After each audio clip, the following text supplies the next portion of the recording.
the shadow of Mordor, in the waning years of the Second Age, as the fires of Mount Doom burned brighter than the stars above, Sauron, the Dark Lord, rose to power.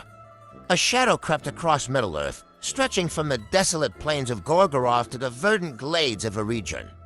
The world trembled, for the time of peace was fading, and war would soon sweep the lands like a tempest. The gathering storm, it began with deceit.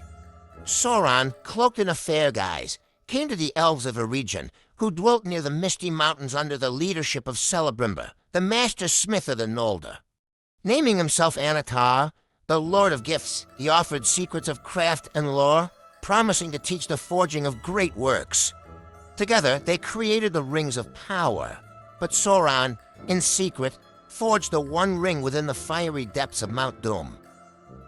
Into it he poured his malice, his will to dominate all life, and a portion of his own soul. When Sauron placed the one ring upon his finger, Celebrimbor and the elves perceived his treachery. They defied him, concealing the 3 elven rings from his grasp. Enraged, Sauron marshaled his forces. Orcs, trolls, and men seduced by promises of power gathered under his black banner. The siege of Eregion, Sauron's armies marched westward like a storm, crushing all who opposed them.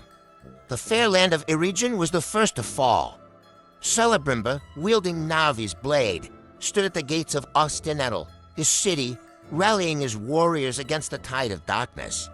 For days the elves held the line, their arrows raining down upon the orcs, and their swords flashing like stars in the gloom.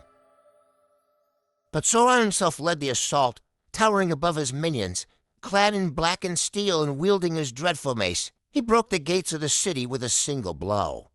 Celebrimbor fell, his body pierced by many spears, yet he revealed not the location of the 3 rings. As Eregion burned, Elrond Half-Elven arrived with a host from Lindon. Though valiant, they were outmatched. Elrond led the survivors northward, founding a refuge of Imladris, later known as Rivendell.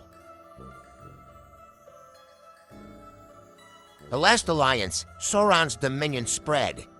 Gondor, under its first kings, Isildur and Anarion, held the line against Mordor's forces at the great watchtowers of Minas Ithil and Osgiliath. But even these mighty bastions could not stem the tide forever. Sauron's orcs overran Minas Ithil, corrupting its fair halls and renaming it Minas Morgul, the Tower of Sorcery. In response, Gil-galad, High King of the Noldor, and Elendil, the Tall, King of Honor and Gondor, forged the last alliance of Elves and Men. At Amensul, they swore their oaths, binding their fates together against the Dark Lord. Their armies, shining and terrible, marched upon Mordor, crossing the plains of Dagorlad. The Battle of Dagorlad, at the Black Gate of Mordor, the 2 great hosts clashed. Sauron's armies, numbering in the tens of thousands, emerged from the gate, a black wave against the silver and gold of the alliance. The skies darkened as arrows filled the air. The clash of blades echoed across the plains. Gil-galad fought with eglows, his spear of ice cutting down trolls and orcs as a flame burns dry grass. Elendil wielded Narsil, the great sword that would become legend. Together, they drove back Sauron's forces, pressing into the Black Lands themselves. The fall of Sauron, the siege of Barad-dûr, lasted 7 years. The fires of Mount Doom illuminated the skies, and the land itself seemed to resist the invaders. Finally, Sauron emerged, his massive frame wreathed in shadow, wielding the One Ring. In the final duel, Gil-galad and Elendil faced the Dark Lord.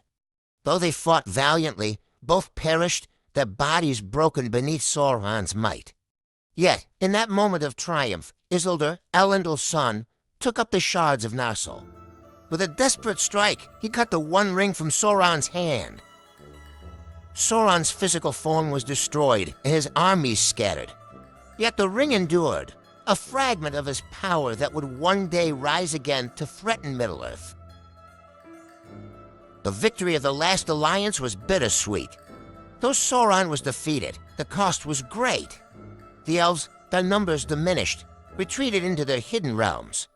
Men, left to their own devices, faced the long shadow of the Third Age. And the One Ring, unclaimed by fire, remained in the world of lurking evil, waiting for its master. Thus ended the Second Age, with the fate of Middle-earth hanging by a thread. For though Sauron had fallen, the dark would rise again.